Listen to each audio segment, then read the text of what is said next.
আসসালামু আলাইকুম ওয়া রাহমাতুল্লাহ। হিন্দু, বৌদ্ধ এবং খ্রিস্টান ভাইরা যারা এসেছেন আজকের এই সন্ধ্যায় আমার অন্তরের অন্তঃস্থল থেকে তাদেরকে উষ্ণ অভিনন্দন জানাচ্ছি।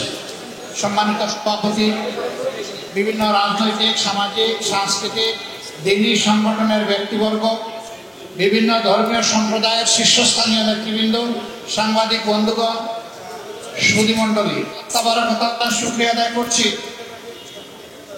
যে আমাদের কর্মময় জীবনে আজকের এই সন্ধ্যাটি আপনাদের সাথে আল্লাহর রহমত হিসাবে আমি কবুল করেছি এবং আল্লাহ তাআলার দরবারে দোয়া করি এটা যেন আমাদের সকলের জন্য রহমতের কারণ হয়। সম্মানী বন্ধুগণ, এক মুরব্বী জোরে আমিন বলে আওয়াজ দিয়েছে,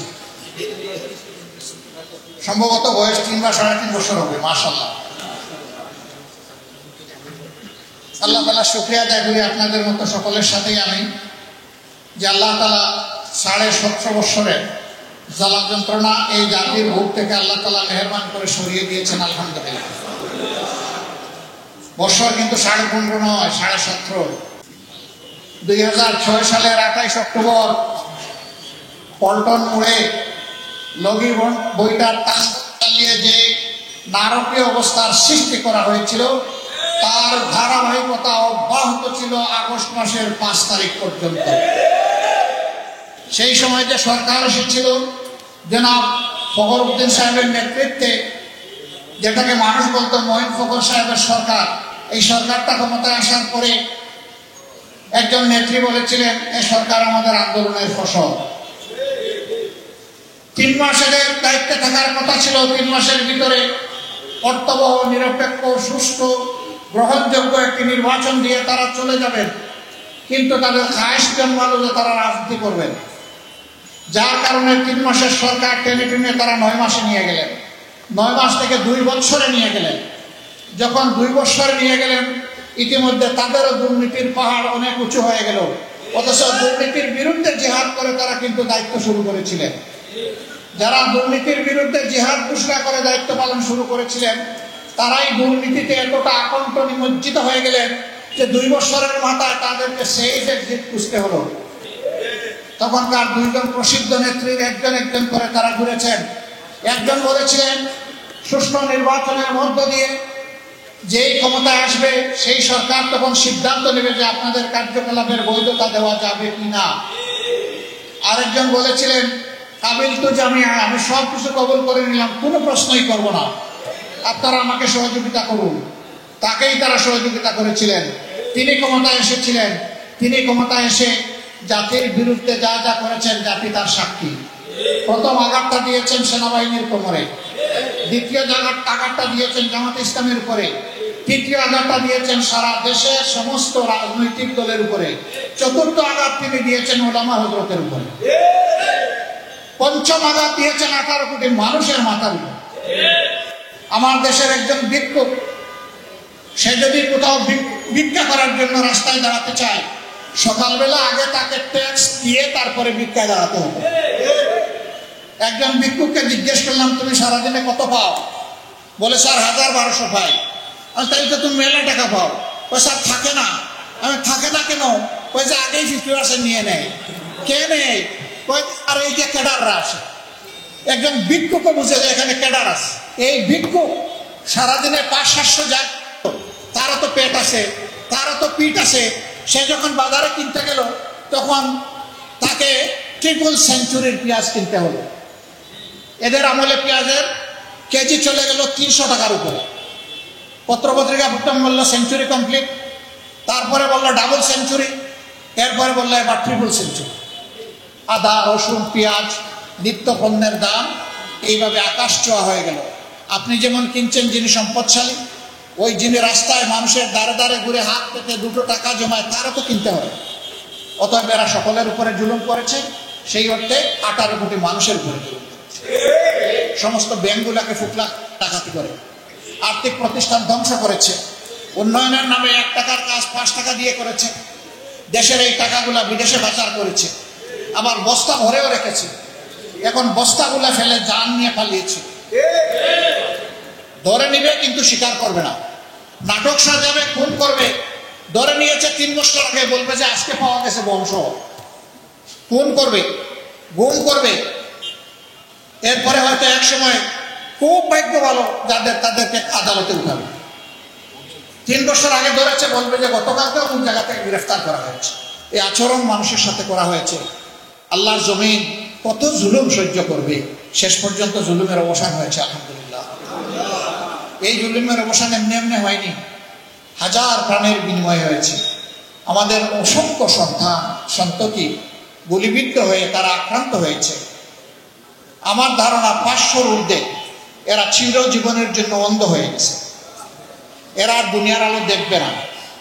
চোখে গুলি, ছড়াগুলি পড়ার কারণে 2 চোখ নষ্ট হয়ে গেছে। যার একটা নষ্ট হয়েছে সে দুনিয়ার কিছু আলো দেখবেন, কিন্তু তার 2টো চোখই চলে গেলেও তার কাছ থেকে তো সব আলো কেড়ে নেওয়া হবে। এইভাবে জুলুমে সমস্ত জনপদ ভরে উঠেছিল। তাদের একটু কষ্ট লাঘব করা যায় কিনা? অনেকের হাতে আমরা সামান্য একটু সহযোগিতা উপহার তুলে দিতে চাই, চিৎকার দিয়ে বলে আমার এই সহযোগিতার প্রয়োজন নাই, আমার সন্তান পাইলেই আমি শান্তি হইতাম, আমার সন্তান তো পাবো না, এই সহযোগিতা আমার লাগবে না। কি সান্ত্বনা দিব তাদেরকে বলে? সম্মানিত ভাইরা, এরা তো এই দেশেরই মানুষ, এরা তো অন্য কোনো জায়গা থেকে আসে না, ব্রিটিশ পেনিয়া নয়, পাকিস্তানি দখলদার নয়, এরা তো আমাদেরই অংশ।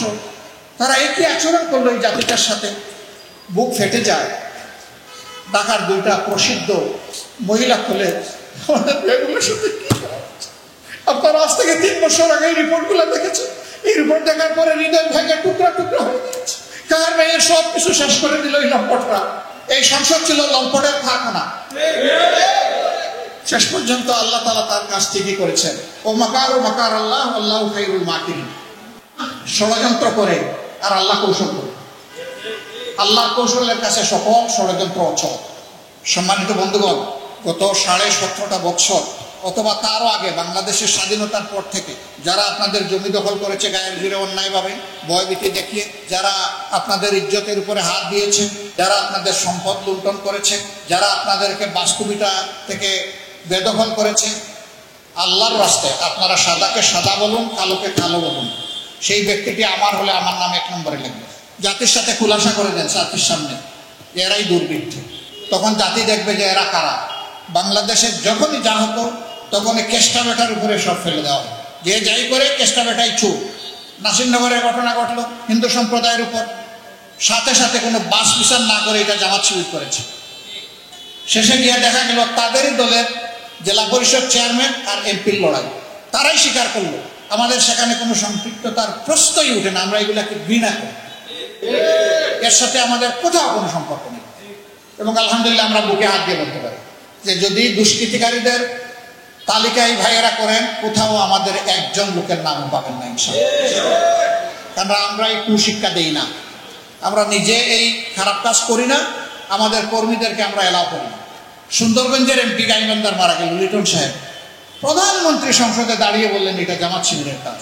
পরে দেখা গেল না, সেখানে ক্ষমতার লড়াইয়ে তিনি নিহত হয়েছেন সাবেক একজন এমপির সরাসরি পিস্তলের গুলিতে। তার সাজা হয়েছে।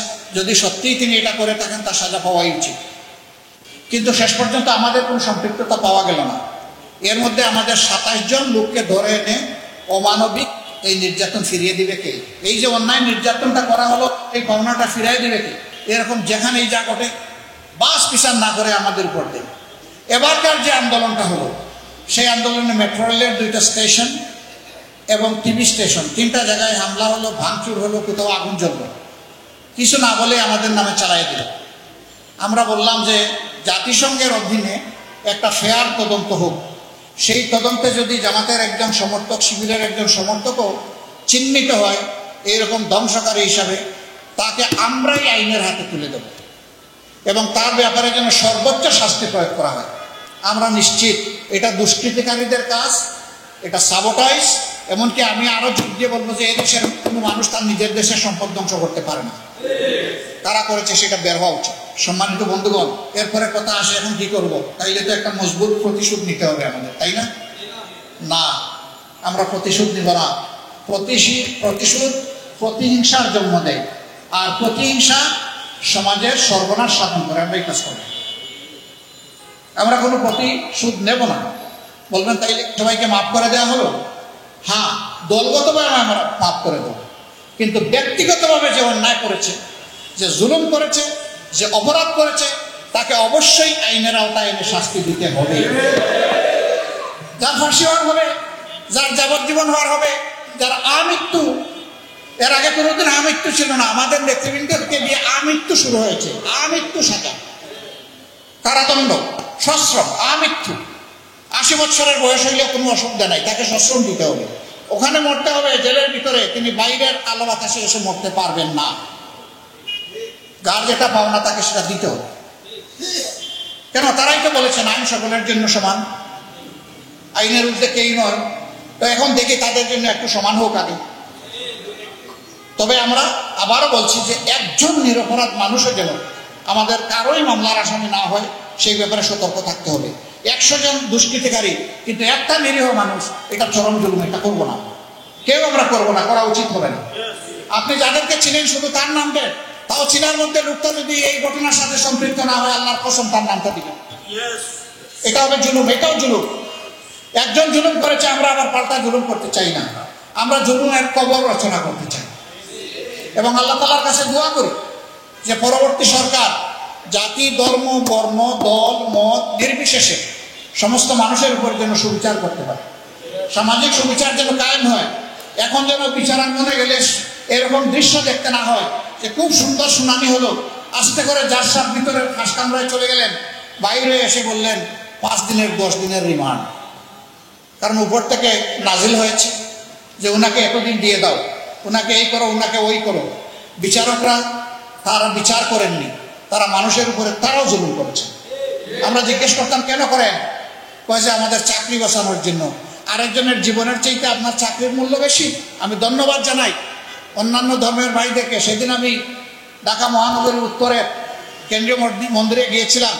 একজন ভাই দ্ব্যর্থহীন কণ্ঠে বললেন যে আমাদেরকে কেউ আঘাত করে নাই, আমাদেরকে সবাই এখন পাহারা দেয়, ভালোবাসে, আমরা নিরাপদে আছি, শান্তিতে আছি, আমাদেরকে নিয়ে মেহরবানি করে কেউ মিথ্যা খেলবেন না। এই কথাগুলো শক্তভাবে আর বলতে হবে। আমরা সবাই এখানে থাকতে চাই। আমি মূল থেকে বলে আসছি, কিসের সংখ্যাগুরু আর সংখ্যালঘু, এটা সমাজকে শোষণ করার আরেকটা হাতিয়ার, আরেকটা স্লোগান। এই দেশে যেই জন্মগ্রহণ করবে সেই এই দেশের গর্বিত নাগরিক। সে একজন নারী হোক অথবা পুরুষ হোক, একজন মুসলিম হোক কিংবা হিন্দু হোক, একজন খ্রিস্টান হোক কিংবা বৌদ্ধ হোক, যেই জন্মগ্রহণ তার ইকুয়াল রাইট এই দেশে এনজয় করা, এটা তাকে এই সংবিধান দিয়েছে, যদি আমরা সংবিধানকে মানি। আর ইসলামের সংবিধান তো আরো সুন্দর, নিরাপত্তা সকলের জন্য নিশ্চিত করেছে। সম্মানিত ভাই ও বন্ধুগণ, আমরা এই জন্য এই স্লোগানটার বিপক্ষে। আমরা কোনো সংখ্যাগুরু সংখ্যালঘু মানি না, মানব না। আমরা সবাই এক, আমরা এক পরিবারের সদস্য। এক পরিবারের 5 জন 5টা মত হইতে পারে, এটাই বাগানের সুন্দর। বাগান এক জাতের ফুল দিয়ে হয় না, সব জাতের ফুল দিয়ে বাগান সাজে। আমাদের এই সমাজ হচ্ছে সেই রকম একটা বিচিত্র বাগান, একটা সম্প্রীতির দেশ। আমরা এখানে সম্প্রীতি কাউকে ভাঙতে দেব না। এর জন্য আমাদের সকলের একটা শক্ত অঙ্গীকার দরকার যে যার যার জায়গা থেকে আমরা বিবেকের প্রতিধ্বনি করব। আমরা অন্যায়ের কাছে মাথা নত করবো না এবং কোন ষড়যন্ত্রকে আমরা প্রশ্রয় দেব। তবে হ্যাঁ, এর মাঝে যদি কেউ অন্যায় করে তাকে আমরা ছাড় দেব। আমরা সকলে মিলে তাকে ধরব, তাকে ধরে যেখানে তাকে পৌঁছাতে হয় সেখানে পৌঁছে দেওয়া হবে এবং এরপরে এই বিষয়ে সর্বোচ্চ আইনি ব্যবস্থা নেওয়ার জন্য যে মজলুম, যারা ক্ষতিগ্রস্ত হয়েছে, তাদের পক্ষে থেকে আমরা সবাই একসাথে লড়াই করবো ইনশাআল্লাহ। সম্মানিত ভাইরা, এইভাবে যদি আমরা একটা সহনশীল সম্প্রীতির বাংলাদেশ গড়তে পারি, তাহলে আলহামদুলিল্লাহ আমাদের মাথায় বাহির থেকে এসে কেউ কাঁঠাল ভাঙার সাহস করবে না। আল্লাহ শুকরিয়া আদায় করি, অনেক দেশে পরিবর্তন হয় বিভিন্ন দেশের সরাসরি হস্তক্ষেপে, আর বাংলাদেশের পরিবর্তনটা করেছেন আল্লাহ নিজ হাতের হস্তক্ষেপ। এখানে বাইরে কারো কোনো বাহাদুরি নাই, সম্পৃক্ততা নাই, কলা কৌশল নাই, কারিগরি নাই, কোনো কিছু নাই, স্বয়ং আল্লাহ রাব্বুল আলামিন করেছেন। এখানকার সমস্ত মানুষ, আমি বলেছি মজলুম, আপনারা দেখেছেন, আমি তো কয়েকটার কথা বলেছি। এই যে রংপুরের মৎস্যপল্লী, তাদের গরু বাছুর পর্যন্ত লুটেও নেওয়া হলো, বাকিগুলা পুড়াই দেওয়া হলো, গড়গুলা সহ। শেষ পর্যন্ত ধরা পড়লো যে যুবলীগের এক নেতা ওই জায়গা জমিগুলা তার পেটের ভিতরে ঢুকানোর জন্য এটা করেছে। অথচ ঘটার সাথে সাথে বলল যে মিঠাপুকুরের লোকেরা এসে এই পীরগঞ্জে এটা কাণ্ড ঘটিয়েছে, আর মিঠাপুকুর হলো জামাতে ইসলামের ঘাঁটি। দেখেন যুগীয় সূত্র কিভাবে মিলায় এত সুন্দর করে। শেষ পর্যন্ত তাদেরই তদন্তে বের হয়ে আসলো যে যুবলীগের একজন নেতার এটা কর্মকাণ্ড। সম্মানিত ভাইয়েরা, আবার বলি, আসুন সাদাকে সাদা বলি, কালোকে কালো বলি। কালোর বিরুদ্ধে দাঁড়াই, সাদার পক্ষ নেই। ইনশাল্লাহ এটা হবে শান্তির বাংলাদেশ, সমৃদ্ধির বাংলাদেশ।